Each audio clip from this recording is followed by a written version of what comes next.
এনসিপির ভুলে পুরো জাতি আজ কঠিন পরিস্থিতিতে পুরো জাতি ভুগছে। On the other hand, Jamaat Islami কতটা বিচক্ষণ ছিল, তাদের সিদ্ধান্ত যে কতটা দূরদর্শী ছিল, জামাতের সিদ্ধান্ত ছিল এই জাতির মুক্তির সনদ, এটা এখন সবাই টের পাচ্ছে, প্রমাণিত হয়েছে।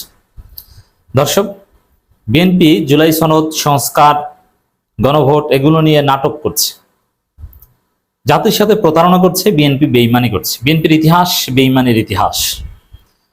দর্শক, ক্ষমতা এসেই অতীত ভুলে গিয়েছে, নিজেদের প্রতিশ্রুতিকেও ভুলে গিয়েছে। সেই বিএনপি এখন আওয়ামী লীগ হয়ে উঠছে। আপনারা দেখেছেন যে সংসদের বাইরে আওয়ামী লীগ যে যুক্তি দিত, বিএনপি সেম যুক্তি দিচ্ছে। এবং বিএনপি মজলুম থাকা অবস্থায় যে যুক্তিগুলো দিত আওয়ামী লীগের বিরুদ্ধে, সব যুক্তিগুলো থেকে বিএনপি সরে এসেছে। এই পরিস্থিতিতে আমরা কেন পড়লাম? এত রক্ত, এত শাহাদাত, এত কিছু, তারপরও আমাদের সেই কাঙ্ক্ষিত সংস্কার হচ্ছে না। আবারও সেই বৈষম্যমূলক রাষ্ট্রে আমাদের বসবাস করতে হবে। বিএনপি কেন সেই পুরনো বন্দোবস্ত টিকিয়ে রাখছে? বিএনপির মতো দালাল মার্কা দল, যারা সিভিল মিলিটারি ব্যুরোক্রেসি এবং বহির্বিশ্বের সমর্থনে ক্ষমতায় আসে, তারা তো এটা চাইবেই। কারণ জনগণের সাথে তাদের রাজনীতি নেই, তাদের রাজনীতি হচ্ছে বাটপাড়ি এবং প্রতারণা। এই জায়গায় বিএনপি চাইলেই যে পারবে সেটা তো হওয়ার কথা না। জনগণ তো তাদের অধিকার আদায় করতে জানে, কিন্তু জনগণকে কিভাবে বিএনপি ঠকায়? এই জুলাই সনদ সংস্কার নিয়ে যে জনগণ ঠকছে এবং বিএনপি প্রতারণা করতে পারছে, এর দায় এনসিপির। আজকে দেখেন বিএনপি নেতাদের কথা শুনেন, আইনমন্ত্রীর কথা। জুলাই সনদ কোনো আইন নয়, এটি সংবিধানের উপর প্রতারণা। অথচ এই জুলাই সনদ আমরা মানবো, আমরা একমত, এই কথা বলে সিগনেচার দিয়েছে বিএনপি। এখন বলছেন যে এটা কোনো আইন নয়, এটা প্রতারণা। আসলে জুলাই সনদ কোনো প্রতারণা নয়। জুলাই সনদের বিরুদ্ধে যে বিএনপির অবস্থান, এটা হচ্ছে ইতিহাসের ভয়ঙ্করতম প্রতারণা। এই প্রতারণা করার সুযোগ বিএনপি পেত না। কেন পেয়েছে? একটু পেছনে ফিরে দেখেন। জামাত ইসলামী বলেছিল জাতীয় নির্বাচনের আগে গণভোট হতে হবে। এর মানে জুলাই সনদ বাস্তবায়ন, এটা জাতীয় নির্বাচন আগে হতে হবে এবং জুলাই সনদের ভিত্তিতে নির্বাচন হতে হবে। কিন্তু বিএনপি তো বিরোধিতা করবে, এটা তো জানা কথা। কারণ বিএনপি যাদের সমর্থনে ক্ষমতা আসতে চায়, সেই সিভিল মিলিটারি ব্যুরোক্রেসি, সংস্কার হলে, জুলাই সনদ বাস্তবায়িত হলে তো তাদের খাওয়া থাকে না। এ কারণে তারা জুলাই সনদ ঠেকিয়ে দিতে চাইবে, ইটস ট্রু।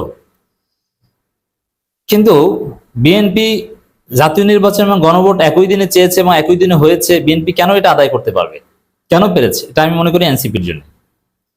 কারণ এনসিপি আহামরি বড় কোনো দল নয়। এনসিপির রিয়াল ভোট 1%ও না, কিন্তু জামাতের সমর্থনে তারা কিছুটা ভোট পেয়েছে এবং 6টা আসন পেয়েছে। এটা পুরো 99% ক্রেডিট জামাতের। এনসিপির ভোট যদি 0.009% হয়, মানে একদম 1% নিচেও যদি হয়, তারপরও 12 ফেব্রুয়ারি আগ পর্যন্ত বাংলাদেশের রাজনীতির একটা কঠিন রিয়ালিটি ছিল এনসিপি। এনসিপিকে বাদ দিয়ে কোনো নির্বাচন করা, কোনো সিদ্ধান্ত নেওয়া সম্ভব ছিল না। এটা ছিল এনসিপি। সেই জায়গায় যদি এনসিপি জামাত এই দুই দল অনড় থাকতো যে গণভোট অনুষ্ঠিত হওয়ার আগে কোনো জাতীয় নির্বাচন নয়, যারা গণভোট মানবে না, জুলাই সনদ মানবে না, তাদের জন্য কোনো নির্বাচন নেই, আমিরে জামাতের যে ঘোষণা, এর সাথে যদি এনসিপি এবং জামাত একমত থাকতো এবং অনড় থাকতো, তাহলে আমাদের গণভোট জাতীয় নির্বাচন আগেই হতে বাধ্য হতো এবং গণভোট আগে হয়ে গেলে জুলাই সনদের চূড়ান্ত ফয়সালা, আমাদের যে কাঙ্ক্ষিত সংস্কার, সব জাতীয় নির্বাচন আগে সংগঠিত হয়ে যেত। তারপরে জাতীয় নির্বাচন হতো, ক্ষমতায় বিএনপি আসুক, জামাত আসুক, কোনো সমস্যা ছিল না। সংস্কার আমরা আগেই পেয়ে গেছি। এখন তার ভিত্তিতে নতুন বাংলাদেশের নিয়মিত কার্যক্রম আমরা দেখতাম, আমরা দেশটাকে গড়ে তুলতাম, দেশটাকে এগিয়ে নিয়ে যেতাম। আমাদের সেই জুলাই সনদ, সংস্কার এগুলো নিয়ে পড়ে থাকতে হতো না। তো দর্শক, চরমোনাই কিন্তু সিরিয়াস ছিল, জামাতের সাথে একমত ছিল যে না, অবশ্যই জাতীয় নির্বাচনের আগে গণভোট হতে হবে।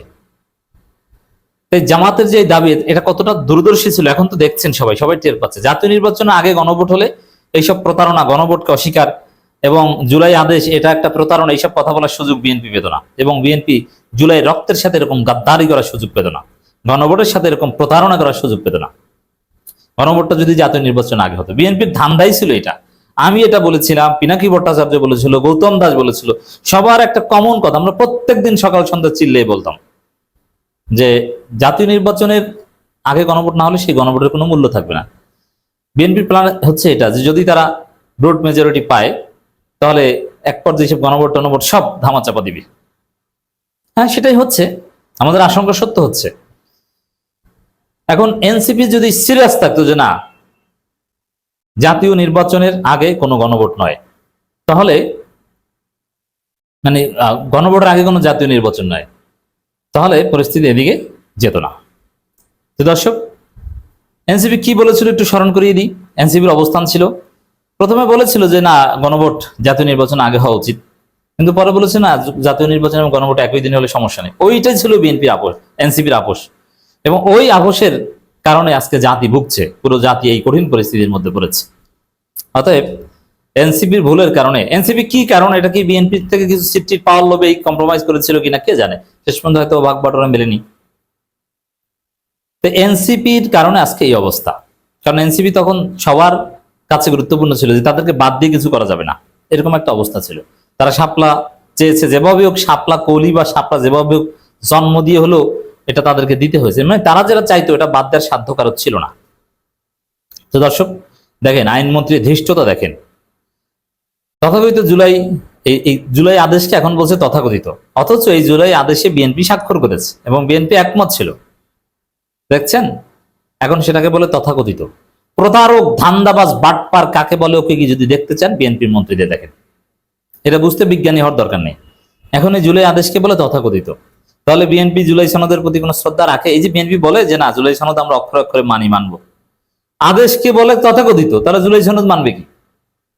এর মানে তারা জুলাই বিরোধী, ভারতের দালাল, সিভিল মিলিটারি ব্যুরোক্রেসির বাইরে কিচ্ছু করতে পারে না, তাদের কাছে ধরা।